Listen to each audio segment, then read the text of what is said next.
Halo guys, selamat berjumpa kembali dengan saya Maro di Maro Channel. Pada sesi kali ini kita akan membahas mengenai risiko pinjamkan nama untuk pinjam dana atau kredit kendaraan kepada orang lain. Jadi mungkin orang mau meminjam nama kita ya untuk dipakai karena alasan permasalahan basic dia, sehingga dia mau meminjam nama kita ya untuk dipakai meminjam dana atau kredit mobil. Tetapi tahukah Anda itu sangat berisiko sekali. Ya, jangan dicoba-coba. Mau tahu apa risikonya? Kita akan bahas selanjutnya. Tapi sebelumnya, Bapak Ibu, saudara-saudara sekalian, mohon didukung channel ini dengan cara di like, di subscribe, dan dibagikan. Ya, terima kasih. Kita akan lanjut. Apa risiko pinjamkan nama untuk pinjam dana atau kredit kendaraan? Ya. Yang pertama yang akan terjadi adalah apabila orang yang meminjam nama kita ya menunggak atau tidak membayar atau bahkan lari dari tanggung jawab, maka yang dikejar-kejar kolektor adalah kita. Yang akan dikejar-kejar kolektor adalah kita.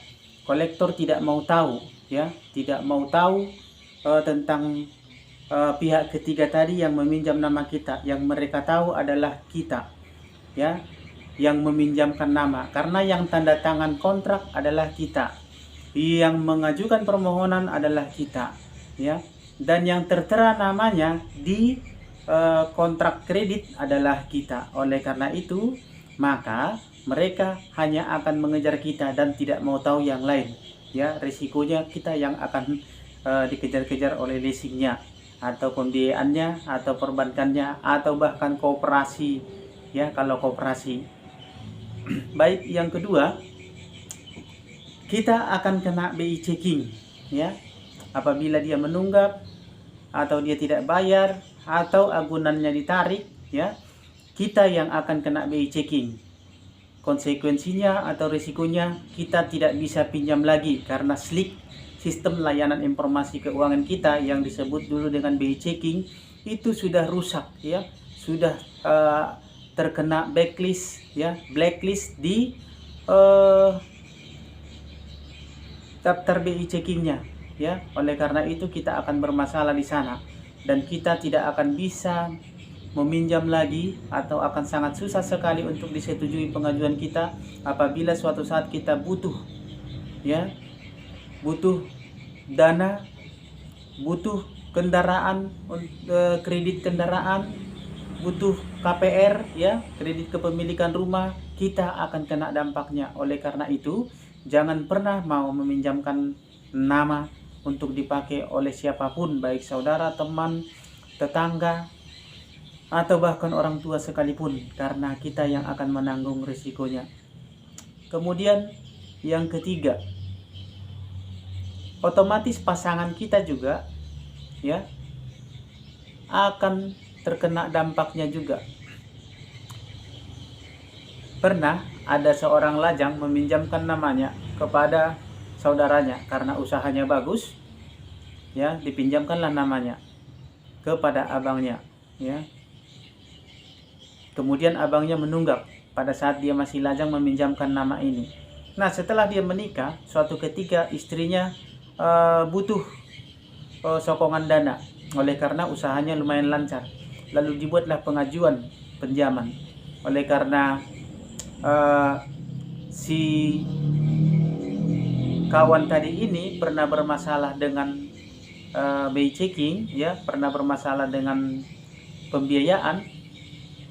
Akhirnya nama dia muncul karena sudah satu kakak dengan istrinya tadi ya. Nama dia muncul, dan karena nama dia muncul ada BI checking atau blacklistnya atau SLIK-nya, maka pengajuan istrinya tadi tidak disetujui ya. Jadi berdampak juga kepada orang lain, bukan hanya kepada kita. Risikonya tinggi. Kemudian yang keempat, hal seperti ini, meminjamkan nama ini bisa merusak hubungan keluarga. Bisa terjadi perselisihan dalam keluarga. Karena kenapa? Kalau si peminjam itu tidak bayar-bayar kredit atau lari dari tanggung jawab, tidak bayar-bayar angsuran, otomatis kita akan menagih terus kepada dia, sementara dia keluarga kita, katakanlah abang kita atau adik, ya. Oleh karena kita tagih terus, otomatis dia akan jengkel, ya. Dia pasti kita tagih terus karena kita juga akan ditagih terus oleh kolektor. Oleh karena itu, kita tagih dia terus, dia juga akan jengkel suatu saat dan mungkin akan terjadi perselisihan, ribut, atau bahkan terjadi gosip-gosip yang tidak enak, ya. Ya, ini akan bisa menjadi memecah belah keluarga, hubungan keluarga, ya. Jadi berisiko juga bagi keluarga, ya, bagi hubungan keluarga. Yang kelima, bisa berujung masuk bui, ya, bisa berujung masuk bui. Kok bisa berujung masuk bui? Iya. Jadi ada pernah terjadi suatu ketika begini. Katakanlah namanya Bapak Ramlan. Bapak Ramlan ini adalah nama samaran. Pak Ramlan ini punya seorang teman baik, ya, yang sangat dekat sekali. Teman baiknya ini butuh kendaraan, ya, untuk dipakai kerja. Oleh karena itu, teman baiknya ini datang ke Pak Ramlan karena teman baiknya ini ternyata bermasalah dengan BI checking dulu. Oleh karena itu, dia datang memohon kepada Pak Ramlan beserta istri supaya Pak Ramlan mau ambilkan mobil kredit atas nama dia, ya, atas nama Pak Ramlan ini, supaya mereka bisa dapat mobil, ya, mengkredit mobil.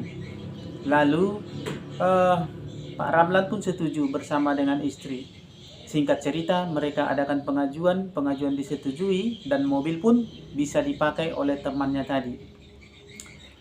Beberapa waktu kemudian, ya, kita tidak bisa jamin, ya, cash flow atau masalah keuangan. Beberapa waktu kemudian temannya ini pun menunggak oleh karena masalah keuangan ekonomi, ya. Temannya ini menunggak, lalu yang dikejar-kejar oleh kolektor adalah Pak Ramlan, otomatis itu terjadi. Nah, dikejar-kejarlah Pak Ramlan ini oleh debt kolektor, didatangi ke rumah, di WA, di SMS, di telepon, ya. Dan Pak Ramlan ini pun jadi kesal. Akhirnya dia juga datangi temannya tadi ke rumah, di SMS juga sama Pak Ramlan, di WA, di telepon, bahkan didatangi ke kantor untuk membicarakan masalah kredit tadi. Tapi karena masalah keuangan, ya, bagaimana? Akhirnya temannya ini juga stres, pusing masalah keuangan ini tadi, ya. Setelah temannya ini habis pikir, kemudian dia berencana untuk men-take over mobil tadi di bawah tangan karena bukan atas nama dia, otomatis di bawah tangan, ya. Dapatlah orang yang men-take over mobil ini, mobilnya Avanza Veloz, ya. Lalu terjadilah kesepakatan balik DP, ya, balik DP saja, mungkin ditambahi sedikit. Terus kemudian setelah itu dibayarkanlah sama temannya ini tadi, sama yang meminjam nama Pak Ramlan ini kreditnya. Mungkin sudah menunggak 3, 4 atau 5 bulan, saya kurang ingat, ya, kurang tahu. Untuk beberapa waktu, sebulan 2 bulan aman, ya, Pak Ramlan tidak ditelepon lagi. Tapi setelah itu Pak Ramlan ditelepon terus lagi oleh pihak leasing, ya, pihak pembiayaan atau pihak kreditnya. Kenapa ditelepon terus? Sudah menunggak lagi, ya. Akhirnya Pak Ramlan pun datangi lagi temannya tadi, lalu katakan tolonglah dibayar. Saya sudah ditelepon terus nih, begini. Akhirnya singkat cerita, lama kelamaan temannya ini pun hilang kontak dan kabar terakhirnya adalah sudah pindah ke luar kota, ya, ke luar kota. Kalau tidak salah ke arah Kalimantan. Dan hilanglah kontak. Yang dikejar-kejar leasing adalah Pak Ramlan ini. Pak Ramlan ini pun tidak tahu mau kemana lagi karena si temannya tadi sudah hilang, yang meminjam namanya tadi sudah hilang, dan dia tidak tahu mau ngapain lagi. Nah, sementara debt collector datang terus. Akhirnya datanglah pihak eksternal, ya. Mobil tidak ada, kemudian masuk ke pelaporan, masuk ke sidang pengadilan. Akhirnya Pak Ramlan tadi dikasih 2 pilihan karena telah terbukti, ya, sengaja maupun tidak sengaja dituduhkan pasal penggelapan, ya. Hilang mobil hilang, akhirnya Pak Ramlan tadi dituntut mau bayar unit, ya, sampai lunas, ya, atau masuk bui. Nah, ini sangat berisiko sekali, ya teman-teman, saudara-saudara, bapak ibu sekalian. Jadi jangan pernah mau untuk meminjamkan nama, ya, untuk kredit kendaraan atau pinjam dana kepada orang lain, mau siapapun, mau teman, tetangga, saudara, bapak, ibu, siapapun, jangan pernah mau, ya. Jadi sangat berisiko sekali. Yang pakai dana orang lain, yang pakai kendaraan orang lain, yang kena getahnya adalah kita, ya. Ingat, debitur hanya pinjam nama, itu sangat berisiko sekali bagi kita yang meminjamkan nama. Jadi hanya getahnya saja kita yang kena, ya, hanya sakitnya saja. Jadi jangan pernah mau meminjamkan data-data, meminjamkan nama, karena data-data dan nama itu adalah kepribadian Anda, pribadi Anda, hanya bisa dipakai untuk keperluan Anda. Jangan pernah mau. Sedangkan diri kita sendiri pun tidak bisa kita jamin untuk bayar lancar kredit, ya, untuk bayar lancar cicilan, karena masalah cash flow di depan kita tidak pernah tahu, apalagi lah orang lain.